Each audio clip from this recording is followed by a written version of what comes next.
TVN 24 টেলিভিশনের নিয়মিত আয়োজন আওয়ার ডেমোক্রেসিতে আপনাদের স্বাগত জানাচ্ছি। আমি নাজমুল আশরাফ। আজ আমরা তিনটি বিষয় নিয়ে আলোচনা করব। প্রথমত, প্রেসিডেন্ট ইলেক্ট ডোনাল্ড ট্রাম্প কানাডাকে আমেরিকার অংশ করা, আপনার ডেনমার্কের গ্রিনল্যান্ড কিনে নেয়া এবং পানামা খালের নিয়ন্ত্রণ নিয়ে নেয়া সম্পর্কে যে বক্তব্য দিয়েছেন তার প্রতিক্রিয়া চলছে দুদিন যাবৎ। দেশের ভেতরেও নানা রকমের প্রতিক্রিয়া হচ্ছে। যেসব দেশকে নিয়ে তিনি মন্তব্য করেছেন সেসব দেশ থেকেও প্রতিক্রিয়া আসছে। এটি আমাদের প্রথম আলোচ্য বিষয়। দ্বিতীয়ত আমরা আলোচনা করব বাংলাদেশের দুটি ঘটনা। একটি হচ্ছে বিএনপি চেয়ারপারসন সাবেক প্রধানমন্ত্রী খালেদা জিয়া চিকিৎসার জন্য লন্ডনে গেছেন, 7 বছর পর তার ছেলের সাথে দেখা হয়েছে। তৃতীয় বিষয় হচ্ছে ভারত বাংলাদেশের মধ্যে আরেকটি সংকট তৈরি হতে যাচ্ছে। 5ই আগস্টের অভ্যুত্থানের পরে বাংলাদেশে ভারত বিরোধী যেই প্রতিবাদ এবং সচেতনতা তৈরি হয়েছে, তারপরও ভারতের অনেক ক্ষেত্রে আচরণের পরিবর্তন হয় না, বিশেষ করে সীমান্তে হত্যা পুরনো ঘটনা, কিন্তু সীমান্তে আন্তর্জাতিক নীতি অমান্য করাও আরেকটি নিয়মিত ঘটনা ছিল ভারতের। সবশেষ আপনারা জানেন যে নো ম্যানস ল্যান্ড, সেখানে কাঁটাতারের বেড়া দেয়া নিয়ে ভারতের বিএসএফ এবং বাংলাদেশের বিজিবির মধ্যে দুদিন ধরে উত্তেজনা চলছে এবং বাংলাদেশ বেশ শক্তভাবে প্রতিরোধ করছে। দুদেশের মধ্যে পতাকা বৈঠকও হয়েছে। এই তিনটি বিষয় নিয়ে আমরা আলোচনা করব। আমাদের সাথে আলোচনার জন্য এরই মধ্যে যুক্ত হয়েছেন doctor M Kabir Hasan, professor, department of economics and finance, university of New Orleans. Professor Kabir Hasan, আপনাকে স্বাগত জানাচ্ছি আমাদের আজকের আয়োজনে। আপনাদের সবাইকে শুভেচ্ছা। আমাদের আরেকজন সম্মানিত অতিথি জনাব শেখ আল মামুন, তিনি শিক্ষাবিদ এবং রাজনৈতিক বিশ্লেষক এবং মামুন টিউটোরিয়ালের সিইও। জনাব মামুন, আপনাকে স্বাগত জানাচ্ছি। Thank you. কবির ভাই, শুরু করতে চাই ডোনাল্ড ট্রাম্পের যেই বক্তব্যগুলো নিয়ে দেশে বিদেশে আলোচনা, সমালোচনা, প্রতিবাদ, বিরোধিতা যাই বলি হচ্ছে, নানান বিশ্লেষণও হচ্ছে। তার এই কথাগুলো কানাডাকে নিয়ে, ডেনমার্ককে নিয়ে, পানামাকে নিয়ে, মেক্সিকোকে নিয়ে এতদিন লোকজন ভাবতো এগুলো কথার কথা। এখন অনেকেই বিশ্বাস করতে শুরু করেছেন হয়তো সেগুলো তিনি করবেন। করা সম্ভব হবে কিনা সেটি নিয়েও সন্দেহ আছে।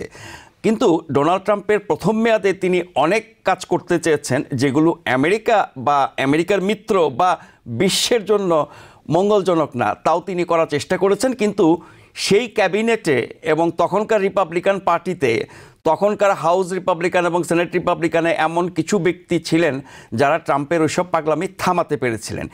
এবার তো তার ক্যাবিনেট, সেনেট, হাউস এবং রিপাবলিকান পার্টি সবখানে তার জয় জয়কার। এবার কি তিনি এসব পাগলামি বাস্তবায়ন করতে পারবেন কি না, বা তিনি যেসব পরিকল্পনা করছেন এটি আমেরিকার জন্য কতটা মঙ্গলজনক? দেখুন, this is classic Trump again. মানে অনেকটা ক্লাউনের মতো উনি আচরণ করে থাকেন। সেটা আসলে ওনার মূল লক্ষ্য না, এটা ওনার একটা স্টাইল। যেহেতু উনি এসেছেন রাজনৈতিক ঘরানা থেকে না, উনি ব্যবসায়ী থেকে, এখনো ব্যবসায়ী অ্যাকচুয়ালি। ওনার ক্যাবিনেট যদি আপনি দেখেন, ওইটাও ব্যবসায়ীদের মিলন মেলা। তার যে ক্যাবিনেট, যে সেট আপের যে ওয়েলথ আছে, এটা সারা বিশ্বের অর্ধেক দেশের জিডিপি চেয়ে বেশি। এই জিনিসগুলো আলটিমেটলি হবে না, কিন্তু উনি চাচ্ছেন এই সমস্ত স্টেটমেন্ট দিয়ে অন্য দেশগুলোকে আমেরিকার পক্ষে যাতে কিছু আদায় করে নেওয়া যায়। যেমন ধরেন যে কথাটা বলছেন, কানাডাকে 51 স্টেট করবেন অথবা 25% ট্যারিফের কথা বলেন। আপনি হয়তো জানেন কিনা জানি না, there is a agreement between this 3 countries, US, Mexico and Canada. এটা use to be called NAFTA. এটা করা হয়েছিল যে ইউরোপিয়ান ইউনিয়ন আদলে 3টে কান্ট্রির মধ্যে যদি ট্যারিফ মানে ফ্রি ট্রেড জোন থাকে, তাহলে ইকোনমিক যে ডেভেলপমেন্ট হবে এটা 3টা কান্ট্রির লোকজনকেই এটা হেল্প করবে। অ্যাকচুয়ালি এটা করেও ছিল, এটা 1994-এ এটা আইনে পরিণত হয়। তারপরে 2016 পর্যন্ত এই সময়টাতে ওদের ট্যারিফ, ওদের internal trade $290 billion to $1.1 trillion উঠেছিল। যখন ট্রেড হয় বিভিন্ন দেশের মধ্যে, এতে এমপ্লয়মেন্ট জেনারেশন হয়, লোকজনের কর্মক্ষমতা বাড়ে, ইত্যাদি ইত্যাদি। কিন্তু উনি এসে 2020-তে উনি চেঞ্জ করে, উনি কিন্তু একটা চেঞ্জ করেন নাই, উনি ওটা বদলে ওটাকে নাম দিলেন US Mexican Canada trade agreement instead of NAFTA. কিন্তু এটা এসেনশিয়ালি দ্য সেম থিং। উনি যেটা করতে যাচ্ছেন অ্যাকচুয়ালি উনি কিছুটা কনসেশন আদায় করতে যাচ্ছেন কানাডা থেকে, কিন্তু I think it will be the biggest mistake. Even though নাফটাতে 3টা কান্ট্রি ছিল, কিন্তু বিগেস্ট ট্রেড ছিল, the largest trading partner in the world actually. আমি জানি না আপনি জানেন কিনা, এদের 2টা কান্ট্রির মধ্যে ওদের ট্রেড অ্যাবাউট $950 বিলিয়ন। ডেইলি বেসিসে ওদের $30+ বিলিয়ন ট্রেড হয়ে থাকে। এখন 25% যদি ট্রেড ট্যারিফ ডোনাল্ড ট্রাম্প আরোপ করে, এই যে কিন্তু ব্যালেন্সড অন একটা কিন্তু কানাডা এবং আবার 450 ইদার ওয়ে প্লাস মাইনাস। তো কানাডারও কিন্তু অনেকটা নির্ভরশীল আমেরিকা কানাডার উপরে। আপনি হয়তো নিউজ আইটেমে দেখেছেন যে ওদের 17টা স্টেটের সাথে সরাসরি ওদের ট্রেড আছে। তারপর 60% of the energy supply two 3 states from Canada থেকে আসে। যদি ইউনাইটেড স্টেটস মানে ট্যারিফ আরোপ করে, কানাডা কিন্তু রিটালিটরি মেজার নিতে পারে। এটা কিন্তু কারোর জন্য মঙ্গল হবে না, কিন্তু আলটিমেটলি ওরা একটা নেগোসিয়েশন আসতে চাচ্ছে। এটা ক্লাসিক। আপনি জানেন যখন ডোনাল্ড ট্রাম্প এই আবাসন ব্যবসা করতেন, উনি একটা বড় টুল ছিল লসুটের হুমকি দেওয়া। লসুটের হুমকি দিয়ে উনি কাজ মানে জিনিসপত্র আদায় করে নিতেন লোকজনের কাছ থেকে। ওখানে তো লসুটের করতে পারেন না প্রেসিডেন্ট হিসাবে। এই সমস্ত মানে বুলি ও বগওয়াস অনেকটা ক্লাউনের মতো আচরণ করে উনি আলটিমেটলি একটা কনসেশন আদায় করতে যাচ্ছেন। তার মানে আপনি বলতে চাচ্ছেন যে এসব হুমকির মাধ্যমে কিছু অর্থনৈতিক সুবিধা আদায় করা সম্ভব? সম্ভব ইন এ সেন্স যে ওরা চাচ্ছেন যে একটা যৌক্তিক পর্যায়ে একটা ট্যারিফ স্ট্রাকচার হোক। এগুলো হবে, এগুলো কানাডা তার নিজস্ব প্রয়োজনে করবে, আমেরিকাও তাদের নিজস্ব প্রয়োজনে করবে। আর যে কথাটা আপনি বলছেন গ্রিনল্যান্ড কিনে নেবে, তার 51 স্টেট করবে, এখনো যদিও 3টা বডি এখন ডোনাল্ড ট্রাম্পের আন্ডারে, কিন্তু আমেরিকান যারা আইন প্রণেতা তারা তো একটা পাগল না ডোনাল্ড ট্রাম্পের মতো। রিপাবলিকান আপনি জানেন যে কংগ্রেসে মাত্র 1-2টা ভোট এদিক ওদিকে, ওখানে অনেক সেন্সিবল লোক আছে। কিন্তু শীর্ষ রিপাবলিকানরা তো ট্রাম্পের এসব বক্তব্য সমর্থনই করে যাচ্ছেন না। করে গেল শীর্ষ রিপাবলিকান, আপনি কিছু তো আইডিয়ালিস্ট আছে 2টা পার্টিতে, তাই না? তারা তো এটার বিরুদ্ধে দাঁড়াবে। আপনি আরেকটা দেশকে নিয়ে নিবেন, তার মানে আপনি রাশিয়ার মতো আচরণ করছেন। ইউক্রেন দখল করে নিলেন, এখন আপনি কানাডা দখল করতে যাচ্ছেন। এটা আসলে একটা বড় ইম্প্যাক্ট ইন এ সেন্স। এই সমস্ত কথাবার্তা বলে কিন্তু যারা আগ্রাসী শক্তি আছে ওদেরকে ইনডাইরেক্টলি উনি এনকারেজ করছেন, কিন্তু আমেরিকাতে এটা সম্ভব নয় আমেরিকান ইনস্টিটিউশনের কারণে। আমি নাজমুল আশরাফ ভাই অনেকদিন এদেশে আছি, ইনস্টিটিউশনের কারণে করতে পারবেন। ট্রাম্প কি তাহলে আমেরিকাকে সেই সাম্রাজ্যবাদী যুগে ফিরিয়ে নিয়ে যেতে চান?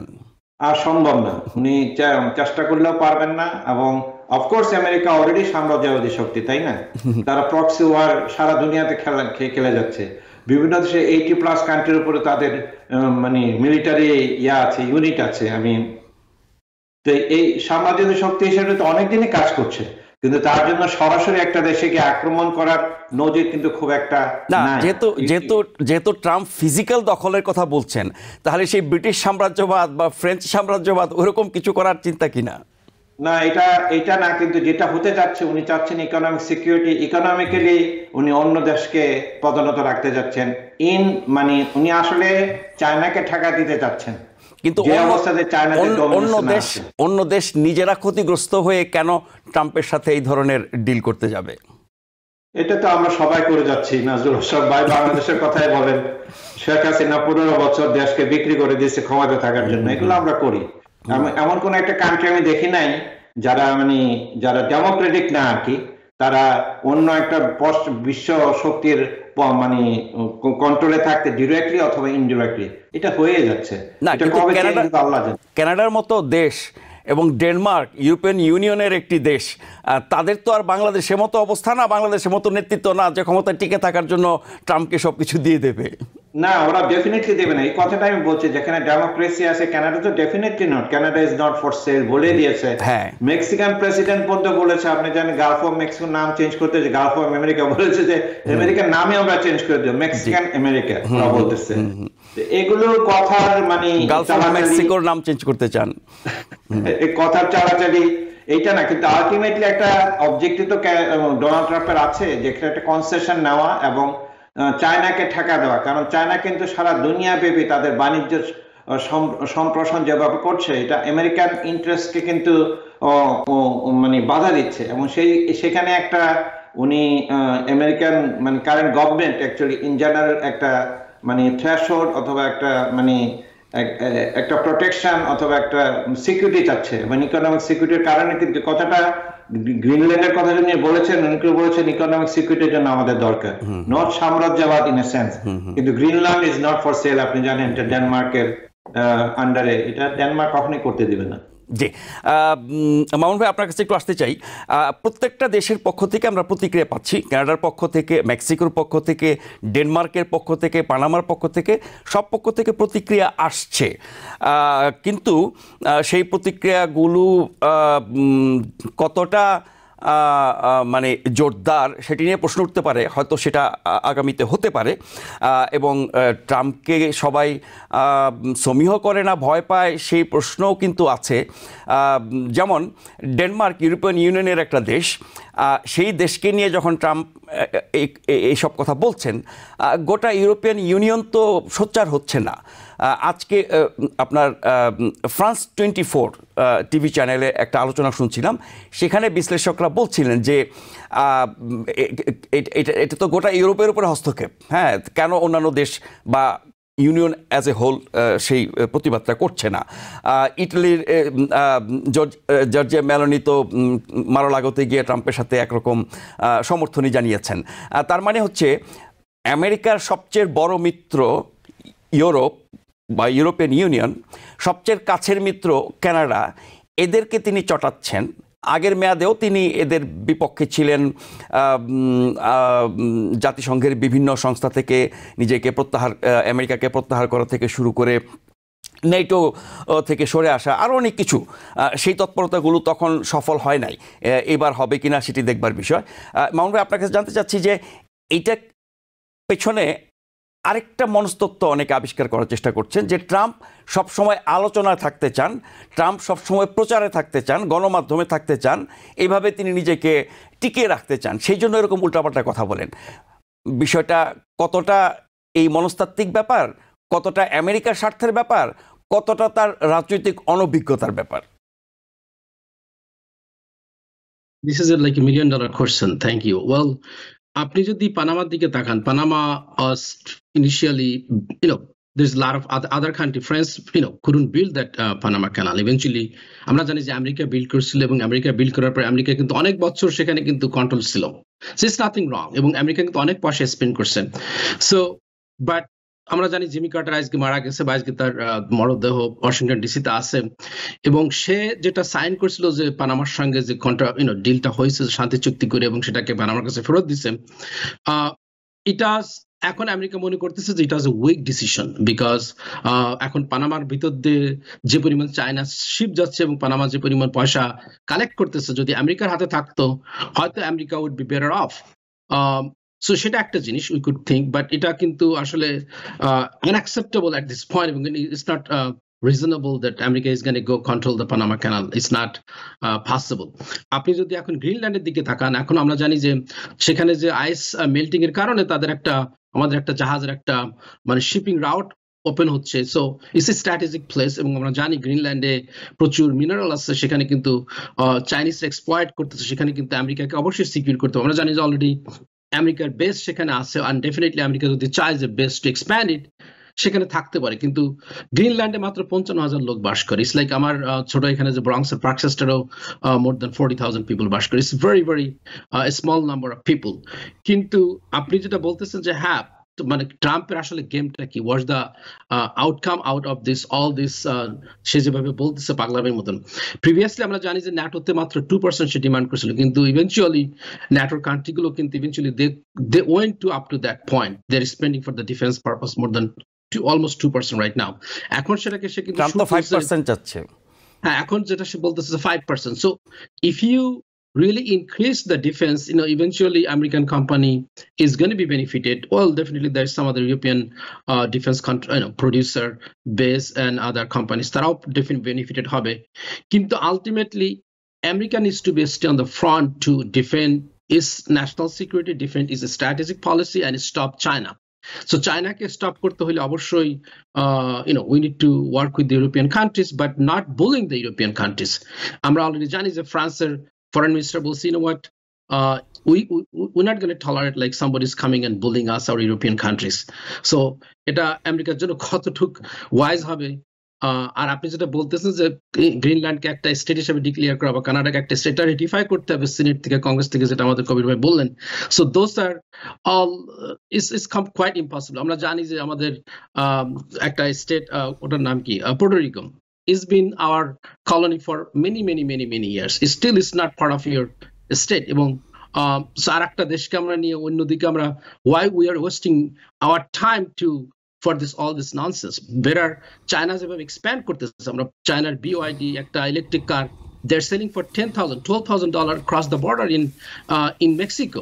We need to really focus on how we could build more cheaper car, more cheaper technology, so we could compete against China, not bullying China, not bullying our friends. Our best friends in the North America is Canada.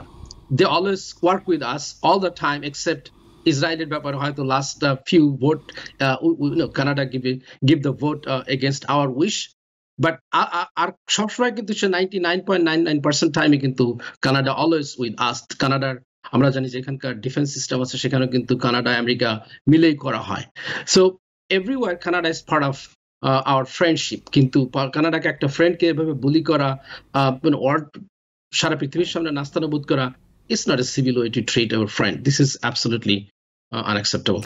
তার মানে ট্রাম্পের এসব চিন্তা বা পরিকল্পনা কোনোটাই যেহেতু বাস্তবায়নযোগ্য না, সেক্ষেত্রে এটাকে আমলে নিয়ে কেন প্রতিক্রিয়া দিচ্ছে দেশে বিদেশে? Well, a lot of people are a bit quiet. তারা বলতেছে, you know what, let him say whatever you want to say. আমরা আসলে কাজে দেখতে চাই, দেখি কি করে সে আলটিমেটলি। তখন যদি কিছু আসে, then they will do alternately whatever is right. যেমন এখন সে যদি 25% ট্যারিফ দেয়, আমরা জানি হ্যাঁ আমাদের কিছু ইমব্যালেন্স আছে, যে Canada almost 592 billion, 600 billion export করে আমাদের দেশে, আমরা সেখানে তাদেরকে অলমোস্ট 120 বিলিয়ন ডলার ডেফিসিট আছে।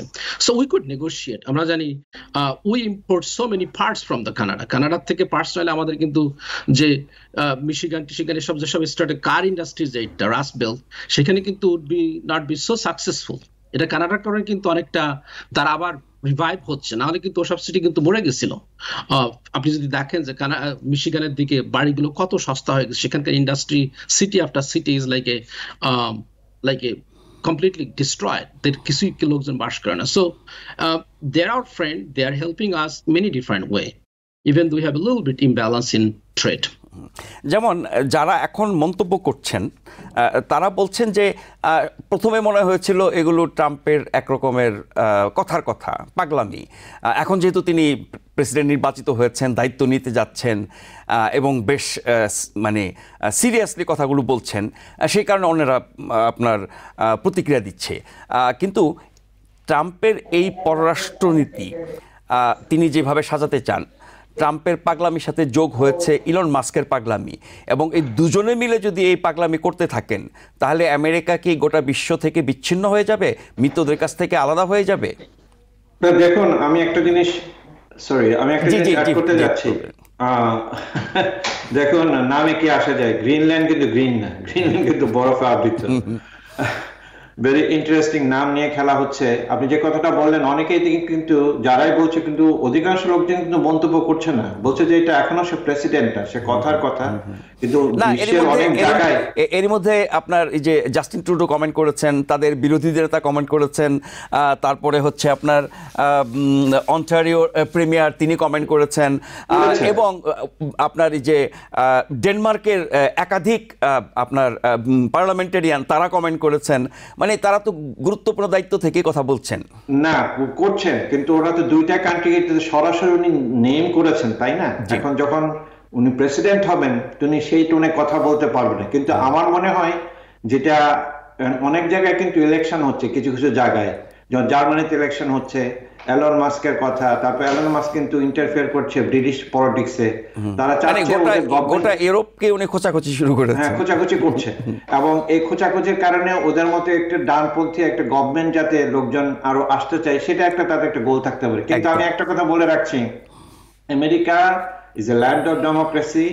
এলন মাস্ক বলেন, তারপর যে তার সাথে যে আর কো আছে যে ডোজের যে হোয়াটস হিজ নেম, রামাস্বামী, বিবেক রামাস্বামী, এরা দুইটা কিন্তু আনইলেক্টেড পজিশন, তাই না? ওরা কংগ্রেসের যে হিস্টোরিক্যাল দায়িত্ব, যে কংগ্রেস, যে সিনেট এবং কংগ্রেসম্যান তারা যেভাবে আইন প্রণয়ন করে, ওরা বাইরের থেকে থার্ড পার্টি আনএলেক্টেড লোকজন এসে ওদেরকে ছুরি ঘোরাবে। তাদের কথাই তো হাউস রিপাবলিকানরা শোনেন, সেনেট রিপাবলিকানরাও শুনছেন। এইটা হয়তো আপনার অ্যাপারেন্টলি মনে হতে পারে, বাট যখন তাদেরও তো প্রাইডের ব্যাপার আছে, জনগণ তাদেরকে নির্বাচিত করেছে, তখন কিন্তু তারা তাদের মতো করে ডিসিশন নেবে। হ্যাঁ, উপর থেকে একটা প্রস্তাব আসতে পারে, এলন মাস্ক দিতে পারে, রামাস্বামী দিতে পারে, কিন্তু $2 ট্রিলিয়ন কমিয়ে ফেলবে ফেডারেল বাজেট থেকে, ডিপার্টমেন্ট এডুকেশন ওরা করে দিবে, মানে অ্যাবলিশ করে দিবে, এই সমস্ত কথাবার্তা পাগলামি, এগুলো হবে না। কিন্তু এটা সত্যি কথা যে ফেডারেল ডেফিসিট যেভাবে বাড়ছে, এটাকে কমানো দরকার। কিন্তু ইন্টারেস্টিংলি এই ফেডারেল ডেফিসিট বাড়ার পিছনে, যে ডেট, ন্যাশনাল ডেট বাড়ছে, এটার পিছনে কিন্তু দায়ী ডোনাল্ড ট্রাম্পরাই। তারা মানে ট্যাক্স কমিয়ে মানে ধনীদেরকে বা একটা সেগমেন্টকে ওরা উপকৃত করছে, এবং যারা সাধারণ জনগণ, মানে জেরিয়ান দিস মানে মিডল ক্লাস ও মিডল ক্লাস, ওদের থেকে সমস্ত জিনিসগুলো ওরা নিয়ে আসতেছে। এটা তো সমাজে বৈষম্য সৃষ্টি করতেছে, তাই না? আমেরিকা কিন্তু একটা ইকুইটেবল কান্ট্রি না, এবং ইকুইটির হাত লাগে তখন কিন্তু সারা আমেরিকা জেগে উঠবে। হ্যাঁ, ডোনাল্ড ট্রাম্প যেটা করেছে, সাদা মাইনরিটি যারা মানে বঞ্চিত, তাদেরকে সে কাজে লেগে ইলেকশনে জিতে এসেছে। যখন সে মেজরিটি বঞ্চিত লোককে সে খেপিয়ে দেবে, তখন কিন্তু সারা আমেরিকা জেগে উঠবে এবং তারা তার বিরুদ্ধে মানে ভোট দেবে। আমি আপনাকে একটা প্রেডিকশন করে রাখছি, মিড টার্ম ইলেকশনে দেখবেন এটা উল্টে যাবে। এটা আমি একটা ক্লিয়ার প্রেডিকশন দিচ্ছি আপনাকে। হ্যাঁ, এই 2 বছরে কতটুকু সর্বনাশ করেন সেটা দেখার বিষয়। মামুন ভাই, এই বিষয়ের আলোচনাটা শেষ করবো আপনার কাছে একটা প্রশ্ন করে। সেটি হচ্ছে যে কবির ভাই বলছিলেন যে আমেরিকা ইনস্টিটিউশনালাইজড ডেমোক্রেসি, এখানে যা খুশি করা যায় না। এই সিস্টেমের মধ্য থেকেই তো ট্রাম্প উগ্রবাদী রাজনীতিতে বিজয়ী হলেন, এবং তিনি এবং ইলন মাস্ক মিলে সারা বিশ্বে উগ্রবাদ আরও উস্কে দেওয়ার চেষ্টা করছেন। তার মানে ট্রাম্পের দ্বিতীয় আমলে আমেরিকাতে বা আমেরিকার বাইরে উগ্রপন্থার উত্থানকে আরো বাড়বে বলে আশঙ্কা করছেন? ইলন মাস্ক প্রমোট করতেছে, হ্যাঁ, জার্মানিতে আমরা জানি যে ফার রাইট কে সে প্রমোট করছে বা তাকে সাপোর্ট করছে, কিন্তু জার্মানির লোক তো আর সবাই তো এতই না। হয়তো কোন একটা প্রভিডেন্সে এফডি রা উইন করছে, ডাজ নট মিন তারা সারা জায়গায় উইন করছে। যেমন আমরা আমেরিকার কথা বলতেছেন, উগ্রবাদীকে জায়গা দিচ্ছে, তার মানে আমেরিকা ট্রাম্প উইন করছে। Well, we have the weak candidate in the Democratic side. People don't like to see. মানে ট্রাম্প ভালো ক্যান্ডিডেট হিসেবে জিতে নাই, কামালা হ্যারিস দুর্বল ক্যান্ডিডেট তাই জিতেছে। I think so. এবং আপনি দেখেছেন আজকে ইউএসএ টুডেতে একটা বিশেষ সাক্ষাৎকারে প্রেসিডেন্ট বাইডেন বলেছেন তিনি প্রার্থী হলে জিততেন, এখনো তিনি বলছেন। Right. So if there would be a stronger candidate, definitely Trump is not a good candidate. আমরা জানি এবং আমেরিকার লোকও জানে, কিন্তু তারা অল্টারনেট হিসাবে তাকে, যে কামালা হ্যারিসকে didn't find really so qualified. So eventually ট্রাম্পকে ভোট দিছে। কিন্তু আমার এখনো বিশ্বাস, যদি গেভিন নিউসাম ক্যালিফোর্নিয়ার গভর্নর বা মিশিগানের গভর্নর আসতো, Whitman, so definitely they are very articulate, they are very knowledgeable, এবং তারা ট্রাম্পকে অবশ্যই ডিবেটে হারাইতে পারতো। এবং আর যে দেখতেছেন House, they didn't win much. They're just very thin majority. এবং আমার বিশ্বাস যে কয়েকটা সিট যে তারা ক্যাবিনেট পজিশনে নিচ্ছে, 2-3টা সিট, ওগুলো তো হয়তো তারা লুজ করতে পারে বলে আমার বিশ্বাস। তা সেটা যদি তারা 2টাতে লুজ করে, they're going to lose in the house. If they lose in the house, the game is over. আপনি যত কথাই বলেন না কেন, after 2 years, if you lose house, Trump cannot do anything. কিন্তু উগ্রবাদের পক্ষে অনেক মানুষ আছে, তারা ভোট দিয়েছে, কিন্তু আপনার রিপাবলিকান, নন রিপাবলিকান, এমনকি অনেক ডেমোক্রেট বা ইন্ডিপেন্ডেন্ট ভোটারদের কথা আমরা শুনেছি নির্বাচনের আগে, তারা কিন্তু ট্রাম্পকে সমর্থন করেছে অর্থনীতির জন্য। তার মানে অর্থনৈতিক সাফল্যটা তার একটা বড় শক্তি ছিল।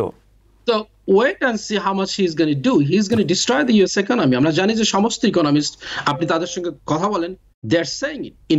Inflation is going to go up. আপনি যদি আজকে যদি ফেডারেল রিজার্ভ ব্যাংকে তাদের যে মিটিং হয়েছে বিহাইন্ড দ্য সিন, তাদের একটা ডট করা হয় যে তুমি কি মনে করো প্রত্যেকটা যে 7টা, সো তারাই বলছে যে they are really worried যে তারা ইনফ্লেশন যেভাবে কমাইছিল is going to go up. So rate is not going to go down. So if the rate doesn't go down, the economy is going to go in recession. So if the economy go to recession, and if they give the tax cuts to the rich people, previously we already know, we already both said, this is a not only books economics, it's a fact, it's number. আপনি যখনই tax cut করবেন, আপনার যেভাবে deficit increase হচ্ছে, is going to impact the US economy. মানুষ US economy প্রতি মানুষ তখন আস্থা হারায় ফেলবে, তখন is going to be bigger problem. So you have to tackle the debt right now, and তারা এখন বলতেছে debt ceiling should not be out, a part of discussion anymore. They need to open debt ceiling, so that means he could borrow as much as he want and destroy the US economy. I don't think Congress is ready for that. And Congress, আমরা জানি যে Republican Congress always we philosophically বিশ্বাস করে যে তারা conservative, তারা ডেপ্ট কে কমাবে, তাই না? কিন্তু তারা ডেপ্ট কে না কমায়, ট্রাম্প শুধু ডেট কমানো না, তারা খরচও কমাতে চায় সরকারের, যার কারণে আলাদা ডিপার্টমেন্ট করেছে। You have to cut the cost, you have to increase the revenue. If you cannot increase the revenue, you have to, how are you going to pay the bill? This is a very simple equation. জি, কবির ভাই, আপনি অর্থনীতির মানুষ, অর্থনীতির শিক্ষক এবং অর্থনীতিবিদ। বাইডেনোমিক্স যেটাকে খুব প্রচার করার চেষ্টা করেছিল বাইডেন প্রশাসনের আমলে, সেটা কোনো ফল দেয় নাই। আবার বিপরীতে আমরা যেটা বললাম যে ট্রাম্পের ইকোনমিকে অনেকে সমর্থন করে। তাহলে বাইডেন যে বলছেন তিনি একটি শক্তিশালী অর্থনীতি রেখে যাচ্ছেন, এটা কি শুধু রাজনৈতিক বয়ান নাকি বাস্তবে এটা কোনো ভিত্তি আছে? ডেফিনেটলি উনি যে অর্থনীতি রেখে যাচ্ছেন, যে অর্থনীতি উনি ইনহেরিট করেছেন ডোনাল্ড ট্রাম্প থেকে, it's a much better position. আমি আপনাকে একটা জিনিস বলছি, হিস্টোরিক্যালি যদিও ওরা রিপাবলিকান কনজারভেটিভ, তারা অ্যান্টি ডেট মানে অ্যান্টি ট্যাক্স, কিন্তু তাদের আমলেই প্রত্যেকটা রিপাবলিকান অ্যাডমিনিস্ট্রেশন আমলে ওরা বাজেট ডেফিসিট বাড়িয়েছে। ডেমোক্রেটরা একটা সারপ্লাস রেখে যায়, রিপাবলিকানরা সেটাকে একটা ডেফিসিটে বানায়। এখন ডেফিসিটকে সাপোর্ট করার জন্য, ফাইন্যান্স করার জন্য ওরা ন্যাশনাল ডেট বাড়ায়। প্রত্যেকটা রিপাবলিকান রেজিমের সময় ন্যাশনাল ডেট বেড়েছে। এবং আপনি জানেন যে ঠিক কিছুদিন আগে যে একটা মানে কম্প্রোমাইজ হয়েছে একটা বিল নিয়ে, যেটা ওরা যে চেয়েছিল যে ট্রাম্প যে কোনো ধরনের যেন লিমিট না রাখে ডেট নিয়ে। কিছুদিনের মধ্যে আমেরিকান যে খরচের, সরকারি ফেডারেল গভর্নমেন্টের যে খরচের অর্ধেকের চেয়ে বেশি টাকা ইউজ হয় মানে ইন্টারেস্ট পেমেন্টে। তারপর আপনার তার টাকা কি থাকে, সেই যে কথাটা ভেরি সিম্পল, কস্ট মানে রেভিনিউ এন্ড কস্ট। আপনাকে রেভিনিউ বাড়াইতে হলে আপনাকে ট্যাক্স বাড়াইতে হবে। জো বাইডেন চেয়েছিল যে ট্যাক্সটাকে একটা যৌক্তিক পর্যায়ে রাখা, $400,000 নিচে ট্যাক্স করবে না, কিন্তু তার উপরে যারা আছে, যারা বেশি ধনী, ট্যাক্স সিস্টেমকে প্রোগ্রেসিভ করতে চেয়েছিলেন, তাহলে রেভিনিউ বাড়বে। এবং উনি কিন্তু সেইভাবে এটা সমস্যার সমাধান করতে চেয়েছিলেন, কিন্তু এইটা বোধ আর হতে দিচ্ছে না ডোনাল্ড ট্রাম্প। কারণ ডোনাল্ড ট্রাম্প তার ক্রোনিদের যে কথাটা উনিও বললেন, ধনীদের পক্ষে কাজ করার জন্য ট্যাক্স কমানো এবং ট্যাক্স বিল যেটা আছে, যেটা মানে এক্সপায়ার হয়, এটাকে আরো হয়তো বৃদ্ধি করবেন, তাহলে national economy will get into a disaster. জি, আমরা কনক্লুশন জো বাইডেনের সাথে আই এগ্রি করি, উনি আসলে is a left a better economy than what Donald Trump left when he took over. জি, আমরা একটা ছোট্ট বিরতি নিয়ে ফিরে এসে বাংলাদেশের বিষয় নিয়ে কথা বলবো। আপনারা একটু অপেক্ষা করবেন এবং যারা অনুষ্ঠান দেখছেন আশা করছি ফিরে এসে আপনাদের সাথে পাবো। ধন্যবাদ আমাদের সাথে থাকবার জন্য। আপনারা দেখছেন আওয়ার ডেমোক্রেসি। আমাদের সাথে আজকে অতিথি হিসেবে আছেন প্রফেসর ডক্টর কবির হাসান এবং জনাব শেখ আল মামুন।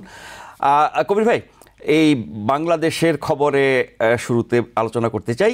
বিএনপি চেয়ারপারসন এবং সাবেক প্রধানমন্ত্রী বেগম খালেদা জিয়া চিকিৎসার জন্য লন্ডনে গেছেন। ছেলের সাথে 7 বছর পর দেখা হয়েছে এবং সেই মিলনের আবেগঘন মুহূর্ত আমরা গণমাধ্যমে, সামাজিক মাধ্যমে দেখেছি। এটা নিয়ে অনেক কথাবার্তা হচ্ছে। তিনি শেখ হাসিনার আমলে দণ্ডিত হয়েছেন, কারাগারে ছিলেন, চিকিৎসার জন্য দেশে বাইরে যাওয়ার অনুমতি পান নাই, তার প্রতি অনেক অন্যায় অবিচার করা হয়েছে। এবং তিনি যখন বাংলাদেশ থেকে রওনা হলেন তখন আমরা ঢাকা শহর প্রায় অচল হয়ে গেছিল, এত মানুষ রাস্তায় নেমে এসেছিল ওনাকে শেষ বিদায় জানাতে, শুভেচ্ছা জানাতে, শেষবার মানে আপাতত আপনার তাকে দেখতে। উনি তো এর আগে জনসমক্ষে খুব একটা আসেন নাই, কারাগারে ছিলেন, না হয় হাসপাতালে ছিলেন, বাড়িতেও গৃহবন্দী ছিলেন একরকমের। তার এই লন্ডনে যাওয়া উদ্দেশ্য তো হচ্ছে চিকিৎসা, কিন্তু গত 5 মাস তিনি কেন গেলেন না? এই বাধা তো তার ছিল না। এটার দলীয় ব্যাখ্যা হচ্ছে তিনি শারীরিকভাবে কতটা সক্ষম এত দূরে যাত্রা করার জন্য, বা অন্যান্য প্রস্তুতি, দলীয় ব্যাপার স্যাপার অনেক কিছুই আছে। কিন্তু এর সাথে আরেকটা সন্দেহ যুক্ত হয়েছে বাংলাদেশের রাজনীতিতে, যে তিনি এতদিন যান নাই কি এই ভয়ে যে তিনি গেলে আর ফিরতে পারবেন না, বা তিনি এখন যে গেলেন উনি কি সত্যি ফিরতে পারবেন, নাকি 1-11 সরকারের মতো এই সরকারও আবার সেই মাইনাস ফর্মুলা, -2 এর মধ্যে একজন তো মাইনাস হয়েই আছেন, আরেকজনকে মাইনাস করতে চাচ্ছে। এটা নিয়েও আলোচনা হচ্ছে। আপনি কি এরকম কোনো আশঙ্কা দেখেন? না, দেখুন, এই জিনিসটা আমিও মানে সোশ্যাল মিডিয়াতে আমি দেখছি। আমার মনে হয় যে 11-11 পরিস্থিতি এখনকার পরিস্থিতি এক নয়। কারণ যে জনজোয়ার বাংলাদেশে এসেছে, যে কারণে শেখ হাসিনার পতন হয়েছে, এখন যে মানে যে পাবলিক মুড কিন্তু নট এন্টায়ার বিএনপি, এবং ওনাকে যদি আটকে দিতে চায় মানে সামরিক সরকার, এবং আমার মনে হয় না মোহাম্মদ ইউনূস এ ব্যাপারে উনি কিছু করবেন, কিন্তু সামরিক বাহিনী যদি আটকে দিতে চায় -2 মতো, তাহলে এটা হিতের বিপরীত হবে। আমার মনে হয় এটা পারবেন না এবার। কিন্তু সেনা প্রধান তো তার সাথে দেখা করেছেন তিনি যাওয়ার আগে, কয়েকদিন আগে দেখা করেছেন এই বার্তা দেওয়ার জন্য যে তুমি যাও ফিরে আসো, এটা না, না হয়তো আশ্বস্ত করেছেন যে বাধা দেওয়া হবে না, যে আপনি হয়তোবা এটি আশ্বস্ত নিয়ে যে জানতেও চেয়েছেন। আর উনি তো সেনা প্রধানের স্ত্রীও, তাই না, উনি সেই মানে প্রটোকল জানেন। তবে একটা জিনিস আমি বলতে চাই সুযোগে, আমি তার হাত দেখলাম, দেখলাম, এই যে এতটা জিঘাংসা, এতটা রিভেঞ্জফুল হওয়া কারো পক্ষে ঠিক না। আসলে শেখ হাসিনা একটা ভুল করেছেন, ওনাকে জেলে পুড়িয়েছেন, মিথ্যা মামলা দিয়ে দণ্ডিত করেছেন। এই ভদ্রমহিলা এই গত 7 বছরে প্রপার চিকিৎসা পাননি, ওনার মাল্টিপল অসুখ, উনি বয়োবৃদ্ধ একজন মানুষ, এই কাজটা উনি ভালো করেননি। এইবার যে গিয়েছে আমার মনে হয় পিওরলি চিকিৎসার কারণে। আই হোপ তার যে ডিজেনারেটিভ প্রসেস শুরু হয়েছে এটাকে অ্যাটলিস্ট স্টপ করা যাবে। বয়সের সাথে তো অনেকটা সম্পর্ক আছে। উনি রাজনীতিতে আর কোনোদিনই অ্যাক্টিভ হতে পারবেন না, ওনার ছেলেই দায়িত্ব নেবেন। আমি মনে করি যে তারেক জিয়ারও অনেকটা রিফাইন্ড হয়েছে ওভার দি 7.5 years। যে তারেক জিয়ার সম্পর্কে আমরা অনেক কথা শুনি নেগেটিভ, সেই তারেক জিয়া বোধ অনেকটা পরিবর্তিত তারেক জিয়া। পড়াশোনা করেছে, তার কথাবার্তা আমি রিয়েলি অভিভূত হই, মানে মার্জিতভাবে কথাবার্তা বলেন, এটা বাংলাদেশের জন্য ভালো হবে। আমি আইডিয়ালি চাই না মানে গোষ্ঠীতন্ত্র অথবা পরিবারতন্ত্র রাজনীতি, কিন্তু বাংলাদেশের প্রেক্ষাপটে, সাউথ এশিয়ার প্রেক্ষাপটে তারেক জিয়া হয়তো আমাদের বাংলাদেশের হাল ধরবে। আমরা চাই একটা ভালো তারেক জিয়া এসে বাংলাদেশের হাল ধরুক, যাতে রাজনীতির গুণগত পরিবর্তন হয়। কিন্তু আপনারা এট দি সেম টাইম আপনি দেশে আছেন, আমি শুনেছি বিভিন্ন জায়গায় মিডিয়া এবং কথাবার্তায়, এবং যারা ইয়াতে আছেন মানে অন্তর্বর্তী সরকারে, এখন অনেকেই বলেন যে আওয়ামী লীগের জায়গা বিএনপি দখল করেছে, চাঁদাবাজি কারা করছে, আওয়ামী লীগ তো এখন গর্তে ঢুকে আছে। এই ব্যাপারগুলোকে তারেক জিয়া অথবা বিএনপি এস্টাবলিশ কতটা কন্ট্রোল করতে পারবেন, এই জিনিসটা নিয়ে আমার একটু সন্দেহ আছে। এই জন্য আমার মনে হয় রিফর্মটা এই গভর্নমেন্ট মানে ইউনিস গভর্নমেন্ট আর যতদিন থাকতে পারেন এই কাজগুলো করে যেতে পারলে ভালো হয়। আপনি হয়তো জানেন যে প্রথমে কিন্তু জাতীয় সরকারের একটা রূপরেখা এসেছিল যে অগাস্ট বিপ্লবের পর, কিন্তু পলিটিক্যাল পার্টিগুলো এটা চায়নি। তারপরে অ্যাজ এ মানে ফল আউট মানে মোহাম্মদ ইউনূস সাহেব এসেছেন, উনি কিন্তু ক্ষমতা নিতে চাননি। আর he is not a politician, উনি বারবারই বলেন, তাই না, উনি অনেস্টলি কথা বলেন, মন খুলে কথা বলেন, এটা পলিটিশিয়ানের মতো কথা বলেন না।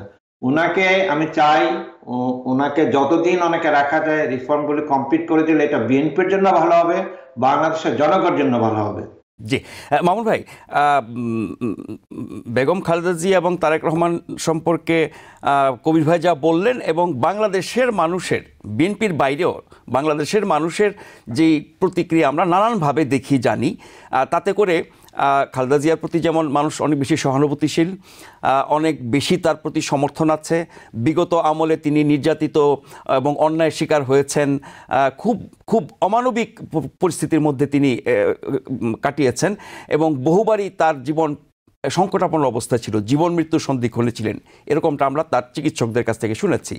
সেই কারণে তার প্রতি এত সমর্থন বেড়েছে, নাকি রাজনীতিবিদ হিসেবে তিনি একজন গৃহবধূ থেকে রাজনীতিতে আসলেন, স্বৈরাচার বিরোধী আন্দোলনে আপসীন নেত্রী হলেন, তারপরে স্বৈরাচারের পতনের পরে তিনি বাংলাদেশের প্রথম নারী প্রধানমন্ত্রী হলেন, তারপরে ধাপে ধাপে একটা সময় গিয়ে তার সরকার, তার দলের বিরুদ্ধে অনেক অভিযোগ, বিশেষ করে জোট সরকারের নেতৃত্বে তিনি যখন ছিলেন, বিএনপি জামাত জোট সরকার 2001 থেকে 2006, যার পরে 11 সরকার আমরা দেখলাম, এবং এরপরে আরও অনেক কিছু। তার মানে বিএনপি ক্ষমতায় থাকার সময়, সবশেষ ক্ষমতা থাকার সময় যা করেছে, যেগুলোর জন্য বিএনপির একরকম পতন হয়েছিল, মানুষ অপছন্দ করত, এই 17 বছরের নির্যাতনের ফলে এগুলোকে সব ধুয়ে গেল। ধুয়ে গেল কথাটা ঠিক না, মানে people like to C the change. এবং কবির ভাই যেটা বলতেছিলেন, first of all Begum Zia suffer A lot, she is a very old person. তার অবশ্যই as a prime minister, x prime minister, তার কিন্তু প্রপার ট্রিটমেন্ট, তাদের প্রপার কেয়ার দেখা দরকার। দেশের একটা দেশের রেসপন্সিবিলিটি। সে হিসাবে আমাদের প্রিভিয়াস প্রাইম মিনিস্টার এবং তাদের government is fail to protect her and give the proper service. এটা কিন্তু প্রত্যেক দেশেই কিন্তু এটাকে রেসপেক্টফুলি করা হয়। এখন আপনি যেটা সেকেন্ড প্রশ্ন, ইজ ভেরি কমপ্লিকেটেড। হ্যাঁ, যে অবশ্যই মানুষের সিম্পেথি তো গ্রো করবেই, সে এত বয়স হয়েছে, এমন ভাবে সাফার করছে, মানুষের তো একটু সিম্পেথি হওয়া স্বাভাবিক।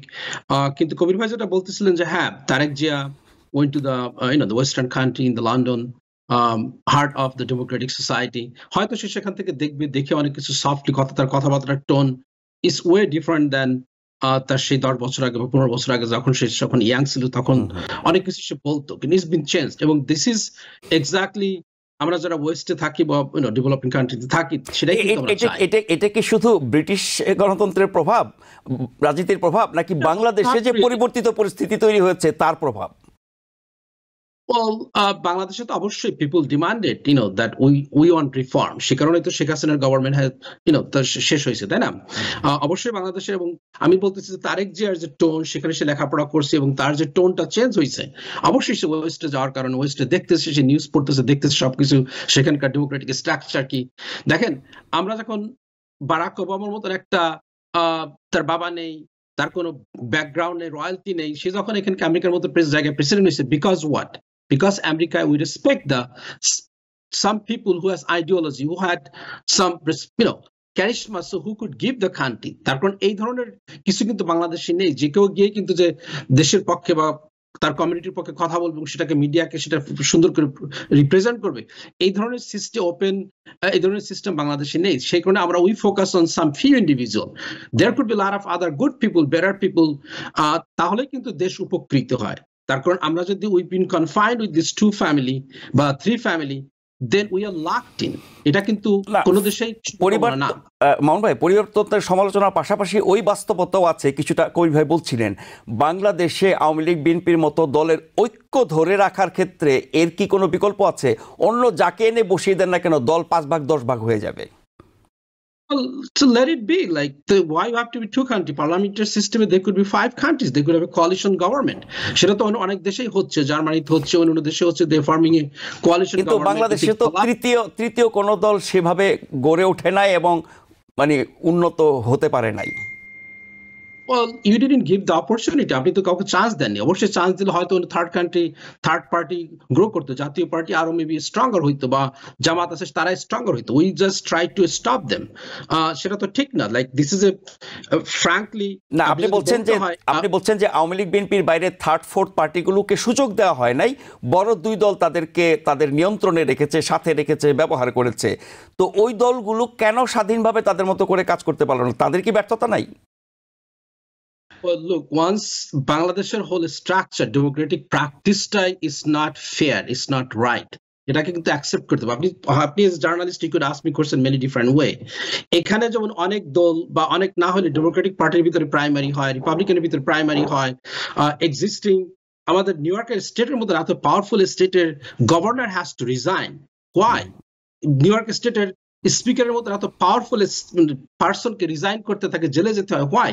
দেয়ার some check and balance in this country, there is institution. সেখানে বাংলাদেশে সেগুলো নেই। সেটারই চেষ্টা করা হচ্ছে সংস্কারের নামে। আমরা এই বিষয়টা নিয়ে আর আগাতে পারছি না। কবির ভাইয়ের কাছ থেকে আমি এই বিষয়ে ছোট্ট করে শুনবো যে যেভাবে গত 16 বছর বা বলা যেতে পারে 18 বছর সাবেক প্রধানমন্ত্রী খালেদা জিয়া অন্যায়ের শিকার হয়েছেন, তার প্রতিক্রিয়ায় তিনি একটা কটু কথাও বলেন নাই, কিন্তু তিনি যখন মৃত্যুসজ্জায় তখনও সাবেক প্রধানমন্ত্রীকে খুব বাজে বাজে কথা বলতে শুনেছি তার সম্পর্কে। তো আমরা যে অনেক বছর ধরে 2 নেত্রী, 2 দল, 2 নেত্রী, আবার দুজনের মাইনাস নিয়ে কথা বলেছি, আমরা এই দুজনের মধ্যে এই বিপরীতমুখী অবস্থানের কারণ কি? আমি মনে করি এই ব্যাপারটা নিয়ে আমিও ভেবেছি।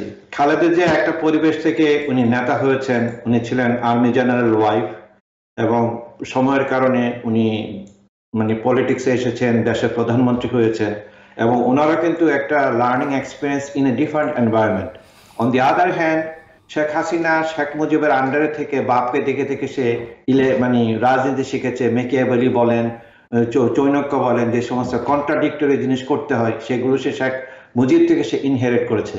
এই জন্য ওদের ক্যারেক্টারে একটা ডিফারেন্স আছে।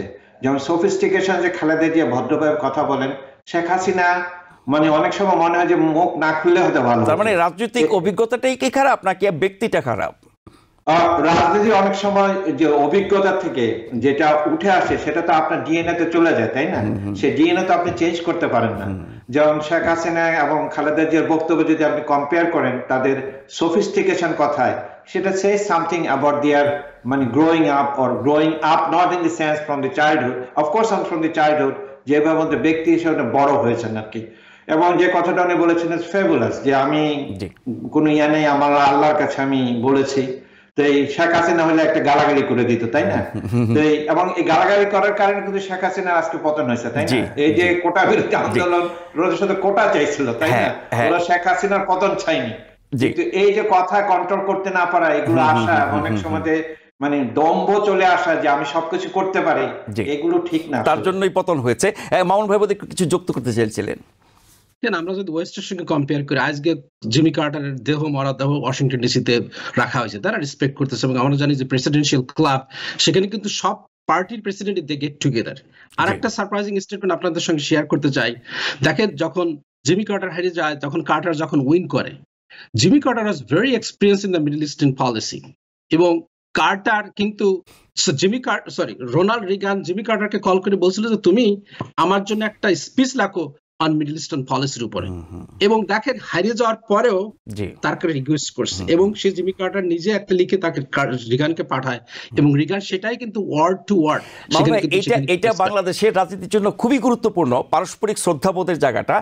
এর জন্য অনেকেই বিশেষ করে সুশীল সমাজের যারা বিজ্ঞ লোক, তারা বলে থাকেন এই দুজনই নারী হওয়ার কারণে এবং এই দুইজন নেত্রীর কারণে এরকম একটা সম্পর্ক হয়েছে, তারা না থাকলে এরকম সম্পর্ক হবে না। তার মানে নতুন নেতৃত্ব তো আসছে, সামনে আসবে, তখন কি এরকম সম্পর্ক আপনার দূর হয়ে যাবে? একদম 10 সেকেন্ডে যদি শেষ করেন। Because of not nari, that's the sexism. Because আসলে আমাদের ইউজ করা ঠিক না, because they don't have the pragmatism, they don't have the vision for the country. They feel like the individual is more powerful than the country. That's the reason they talk like that. জি, অনেক ধন্যবাদ। আরেকটা ব্যাপার quickly, আরেকটা ব্যাপার add করতে যাচ্ছি, এই বড় দুইটা দলের মধ্যে ডেমোক্রেসি চর্চা নেই, তাদের মধ্যে আওয়ামী লীগ বলেন, দলের ভিতরেও নাই, বাইরেও নাই, সেই কারণে অবস্থা হচ্ছে। কিভাবে রাষ্ট্রীয় পর্যায়ে এসে প্রতিষ্ঠিত করবে, তাদের ডেমোক্রেসি নিজে আগে শেখা দরকার, চর্চা করা দরকার। আমরা এই জুলাই অভ্যুত্থানের পরে যে নতুন রাজনীতি, নতুন বিধি ব্যবস্থা সংস্কারের কথা শুনছি এবং কাজ চলছে, তার মধ্য দিয়ে হয়তো বাংলাদেশের রাজনীতি এবং গণতন্ত্র আরেকটু উন্নততর হবে বলে আমরা আশা করছি। আমরা সীমান্তের বিষয়টা নিয়ে কথা বলতে পারছি না, সময় শেষ হয়ে গেছে। কবির ভাই, মামুন ভাই, আপনাদের দুজনকে অসংখ্য ধন্যবাদ। যারা অনুষ্ঠান দেখছিলেন তাদেরকে কৃতজ্ঞতা জানিয়ে আজকের মতো এখানে শেষ করছি।